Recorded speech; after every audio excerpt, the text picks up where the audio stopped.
मैं सबसे पहले प्रेमचंद गहरवाल जी को आमंत्रित करता हूँ कि अपनी बात रखें। सभी को नमस्कार।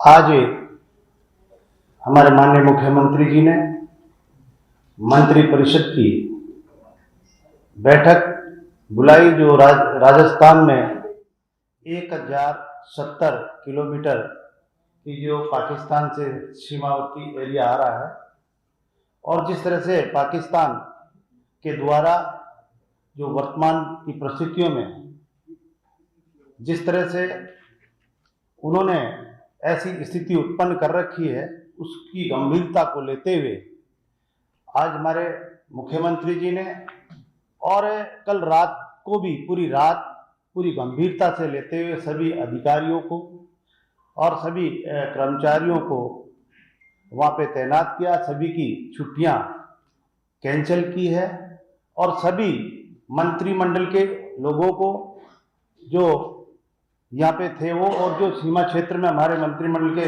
साथी है वो वहीं से वीसी से जुड़ के और एक एक स्थिति का जायजा भी लिया और सभी को निर्देशित किया गया है कि हम सभी जनप्रतिनिधि या सभी हम आम लोग ब्लैकआउट जैसी जो भी दिशा निर्देश हमारे प्रशासन के द्वारा दिए जाते हैं उनकी हम सब मिलकर पालन करें।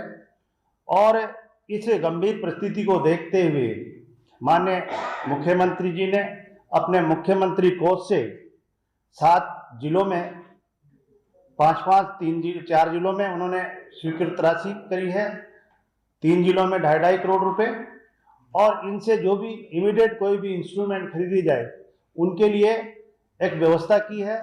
और जितने भी आपातकालीन जो भी व्यवस्थाएं हो उनके लिए, जैसे फायर ब्रिगेड हो या डॉक्टर्स की व्यवस्था हो, एम्बुलेंस हो, चाहे डॉक्टर्स की व्यवस्था हो, इन सब को देखते हुए सब उस सीमावर्ती एरियो में सभी जगह एक व्यवस्था की है और सभी को निर्देशित किए हैं कि हम सबका दायित्व है, आप और हम सभी का, कि हम सभी इनकी पालना करें। और जिस तरह की कोई सोशल मीडिया वगैरह किसी में भी कोई इस तरह की कोई खबर आए उसको ध्यान में नहीं दें और हम बिल्कुल पॉजिटिव तरीके से पालन करते हुए आगे इस का मुकाबला करें। और मैं हमारे सेना के साथियों से बहुत बहुत धन्यवाद और बधाई देना चाहूँगा कि उन्होंने जिस तरह से यहाँ कोई जनहानि नहीं होनी दी और उनको परास्त करते रहे।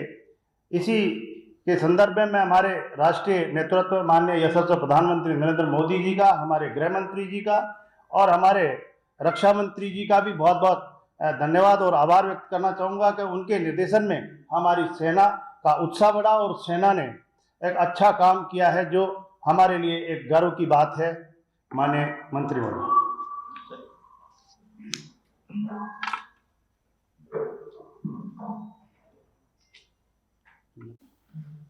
साथियों, आज एक अलग परिस्थिति में आप सबके रूबरू होने का अवसर मिल रहा है। भारत एक शांतिप्रिय देश रहा है, इसका इतिहास हमेशा शांतिप्रिय रहा है और वसुधैव कुटुंबकम की भावना से काम करता है। परंतु जब जब भी इतिहास में भारत देश को, हमारे हिंदुस्तान को किसी ने छेड़ा है तो हिंदुस्तान भी उसको छोड़ा नहीं। और इसी की पृष्ठभूमि में वर्तमान परिस्थिति में आज हम आपसे रूबरू हो रहे हैं। भारत और पाकिस्तान एक ही धरती के देश थे। किन परिस्थितियों में पाकिस्तान का धर्म के आधार पर उदय हुआ, इस विषय में जाने की आवश्यकता नहीं है, परंतु कभी भी पाकिस्तान ने उदय होने के उपरांत और उदय के समय से जो अपनी नापाक हरकतें प्रारंभ की, मानवता को शर्मसार करने की हरकतें प्रारंभ की, उसको अभी तक बंद नहीं किया है। हम साक्षी हैं सन 1965 के युद्ध के, सन 1971 के युद्ध के, और बाद में जब सन 1991 का युद्ध हुआ उससे अनेक बार मुखी खाने के उपरांत भी पाकिस्तान अपनी हरकतों से कभी बाज नहीं आया है। मित्रों, आप इतिहास की पृष्ठभूमि में जाएंगे तो ये देखेंगे कि पाकिस्तान की निर्वाचित कोई भी सरकार अपना कार्यकाल पूरा नहीं कर पाई और हमारे यहाँ स्वस्थ लोकतंत्र में सत्ता का हस्तांतरण हंसते हंसते सहयोग से होता आया है। और इसी का परिणाम है कि कल रात पाकिस्तान की जेल से छुड़ाने को जनता आबाद हो गई थी। और हमारा ये मानना है कि ये जो वर्तमान परिस्थिति है जिसके कारण न केवल भारत और पाकिस्तान बल्कि अपितु अनेक देशों को भी चिंता में डाल दिया है। हमारा नेतृत्व देश का इस विचार का है, पक्की विचार का है कि हम किसी की सार्वभौम पर कोई अतिक्रमण नहीं करेंगे, न उनको छेड़ेंगे, परंतु अगर हमारे साथ कोई नाइंसाफी करेगा, मानवता को शर्मसार करने वाली घटनाएं करेगा और हमको छेड़ेगा तो हम उसको छोड़ेंगे भी नहीं। पाकिस्तान द्वारा पोषित आतंकियों ने जो घटनाक्रम किया जिससे आप वाकिफ हैं, और उसी वक्त हमारे प्रधानमंत्री जी ने ये कहा था कि हम उन आतंकियों को ऐसा सबक सिखाएंगे कि वो उसकी कल्पना भी नहीं कर सकते। और उसी के परिणाम स्वरूप उनका जो ठिकाने थे उनको नेस्तानुब किया गया, समाप्त किया गया। परंतु और किसी भी सिविलियन को या पाकिस्तान की मिलिट्री को या पाकिस्तान के मिलिट्री के ठिकानों को टच भी नहीं किया गया। परंतु कल रात पुनः पाकिस्तान ने वो गैर जिम्मेदारान हिमाकत की जिसका मुंह तोड़ जवाब हमारी सेनाओं ने दिया, जिसका धन्यवाद हमारे उप मुख्यमंत्री जी ने आपके समक्ष सभी तीनों सेनाओं को दिया। कल से और एक दिन पहले से ही हमारे यशस्वी मुख्यमंत्री आदरणीय भजनलाल जी को यह आभास हो गया था कि हिंदुस्तान का जो घटनाक्रम चल रहा है उसके लिए राजस्थान को सतर्क रहना चाहिए, और हमारे यशस्वी प्रधानमंत्री जी ने भी इस ओर इशारा किया। और जो हमारा प्रशिक्षण शिविर चल रहा था वहां से बीच में ही माननीय मुख्यमंत्री जी जयपुर आए और इसमें लग गए, और पिछले 2 दिनों से बराबर वो राजस्थान के हर एस्पेक्ट को मॉनिटरिंग कर रहे हैं। ये हमारे लिए गर्व का विषय भी है और हमारे लिए सतर्क रहने का विषय भी है कि पाकिस्तान से 1070 किलोमीटर की सीमावर्ती सीमाएं हमारी पाकिस्तान से लगती हैं। पाकिस्तान ने सन 1965 में, सन 1971 में सबसे ज्यादा अगर कोई अटैक किया था तो इन सीमावर्ती जिलों में जैसलमेर बाड़मेर में किया था, जिसमें हम उसके साक्षी हैं। और इस बार भी अंदेशा था हमारी सेनाओं को भी, हमारे केंद्रीय नेतृत्व को भी, और हमारे यशस्वी प्रधानमंत्री की और मुख्यमंत्री जी को भी। और उसी का परिणाम कल रात आपने देखा होगा कि पाकिस्तान में चाहे बीकानेर का नाल क्षेत्र हो या जैसलमेर का क्षेत्र हो, सबसे ज्यादा यहाँ अटैक करने की कोशिश की, जिसका हमारी सेनाओं ने पूरा मुंह तोड़ जवाब दिया। और उनकी हर हरकत का तो हमारा बाड़मेर जिला, जैसलमेर जिला, बीकानेर जिला, गंगानगर जिला, हनुमानगढ़ जिला, ये हमारे सीमावर्ती जिले हैं। इन जिलों में विशेष प्रबंधन के साथ ही साथ जो हमारी केंद्र सरकार ने एडवाइजरी जारी की है, उस एडवाइजरी की पालना हो, जनता का अपेक्षित सहयोग मिले, आप सभी भाइयों का भी पूरा अपेक्षित सहयोग मिले, क्योंकि हम सब लोकतंत्र के रक्षक हैं। लोकतंत्र के पालना करना हमारे देश की सार्वभौम सत्ता सुरक्षित रहे, इसके लिए हम सब जिम्मेवार हैं। और इसी के कारण मुख्य रूप से यशस्वी मुख्यमंत्री जी ने सभी जिलों को, जैसा हमारे आदरणीय उप मुख्यमंत्री जी ने प्रेमचंद जी ने बताया, उनको एक फंड की व्यवस्था की है। कुछ जिलों के लिए 2.5 करोड़ की, कुछ जिलों के लिए 5 करोड़ की, और यूं करके करीब 19 करोड़ रुपए। और साथ ही साथ अन्य कार्यों के लिए भी 27 करोड़ रुपए की राशि की व्यवस्था की है, ताकि आपातकाल में जैसी जरूरत पड़ जाए उसकी व्यवस्था करें।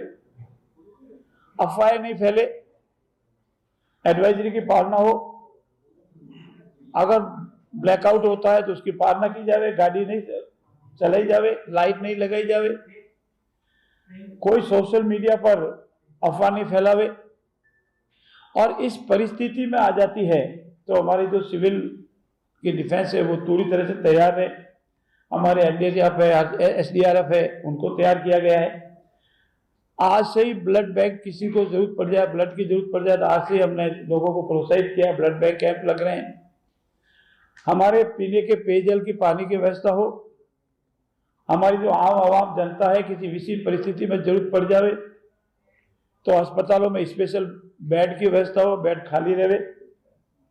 उसके अलावा जो हमारी सरकारी इमारतें हैं उनको किसी भी आपात स्थिति में जरूरत पड़ जाए उनको खाली रखें, उनको नियमित रखें। इतना ही नहीं, यशस्वी मुख्यमंत्री जी ने यह भी व्यवस्था की है कि हमारे सभी सीमावर्ती जिलों की जितने भी सरकारी अधिकारी हैं और राजस्थान के सभी अधिकारी हैं, उनके सबकी अवकाश की छुट्टियां उनको निर्देश कर दी गई है। सीमावर्ती जिलों में जितने भी कोई खाली स्थान थे उन सब पे पोस्टिंग कर दी, रात शाम तक सब ज्वाइन कर लेंगे। चाहे वो पुलिस प्रशासन है, वो जिला प्रशासन है, वो मेडिकल हेल्थ विभाग है, रसद विभाग है या रेवेन्यू विभाग है। इसके साथ ही साथ उन्होंने ये भी व्यवस्था की है कि किसी आपात परिस्थिति में लोगों को सुरक्षित स्थान पहुंचाने के लिए सरकारी बिल्डिंग या अन्य सेफ जगह भी रखी जावे। और साथ ही साथ हमारे जितने भी जनप्रतिनिधि हैं, कल रात को भी यशस्वी मुख्यमंत्री ने सभी जनप्रतिनिधियों से बिना राजनीतिक भेदभाव से सबसे बात की। हमारे जो स्थानीय जनप्रतिनिधि है उनसे भी बात की और हमारे आम कार्यकर्ता है जो यहाँ तक कि वो भारतीय सेनाओं द्वारा पाकिस्तान पर जो अटैक किया गया और जैसे जैसे टीवी के माध्यम से समाचार आते गए वो मन में प्रसन्नता धारण किए हुए थे, उनके मन में डर नहीं था। ये पहली बार है कि हमारी आवाम किसी तरह के पाकिस्तान के हमलों से डरी हुई नहीं है। वो सिर्फ एक ही उनके मन में संकल्प है, इस बार पाकिस्तान को वो सबक सिखाया जावे कि भविष्य में ये आतंकवादी गतिविधियां हमेशा हमेशा के लिए समाप्त हो जाए। पूरा देश चाहता है, पूरा विश्व चाहता है कि जो आतंकवादी गतिविधियां है वो समाप्त हो।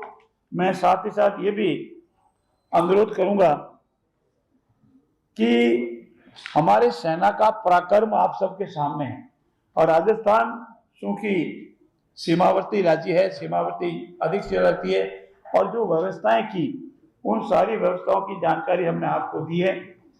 हमारा पुलिस प्रशासन 24 घंटे मुस्तैद रहेगा, इसके लिए उनको व्यवस्था की गई है। सारे दमकल सेवाएं, एम्बुलेंस सेवाएं वो 24 घंटे सतर्क रहेगी, इसकी व्यवस्था की है।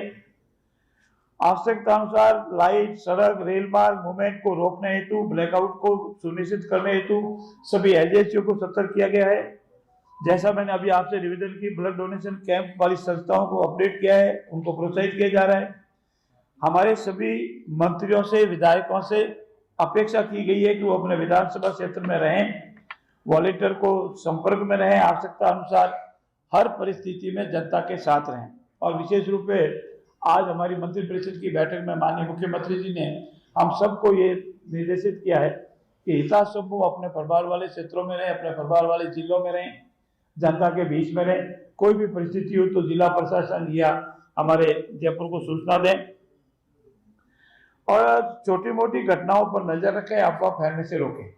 इसके साथ ही साथ हमारा ये भी प्रयास रहेगा कि कल हम हमारे अन्य दलों के साथियों के साथ भी बैठें और कल हमारा सर्वदलीय बैठक भी हम बुलाने का विचार कर रहे हैं। कल सर्वदलीय बैठक भी बुलाएंगे। हमारा तात्पर्य यह है कि राजस्थान चूंकि सबसे अधिक पाकिस्तान से नजदीक है, सीमावर्ती राज्य है, सीमाएं ज्यादा लगती है, हर परिस्थिति के लिए राजस्थान हमेशा रहे, जनता को किसी तरह का कोई दुख दर्द नहीं हो, विपरीत परिस्थिति में भी हंसते खेलते उसका मुकाबला करें, सेनाओं का मनोबल बढ़ावें, सेनाओं को जितनी जरूरत है उसी अनुसार उनका सहयोग करें और हमारी जो सिविल डिफेंस है वो सतर्क रहें और साथ ही साथ हम ये अपेक्षा भी करते हैं कि इस बार पाकिस्तान को ऐसा मुंह तोड़ जवाब दिया जाए कि वो ऐसी नापाक हरकतें करता हमेशा हमेशा के लिए बंद कर दे। पहली बार विश्व समुदाय भी हमारे साथ है, राजस्थान की पूरी आवाम और हिंदुस्तान की पूरी आवाम भी इसके साथ है। मित्रों, हम आपसे भी अपेक्षा करते हैं कि आइए हम इस बार ऐसी नाकाब हरकतों को, जो मानवता को शर्मसार करने वाली हरकतें करती है, उसको हमेशा हमेशा के लिए समाप्त करें और हमारा जो शांति प्रिय देश का जो हमारा संकल्प है, वसुधैव कुटुंबकम की हमारी जो अवधारणा है, उसको परिपक्व करें और पाकिस्तान की जो हमेशा कुटिल नीति रही है, उन्होंने जो आतंकवाद को पनपाया है, उसको सबक मिले और भविष्य में ऐसी कोई हिमाकत करने वो कभी भी हिम्मत नहीं करे। धन्यवाद।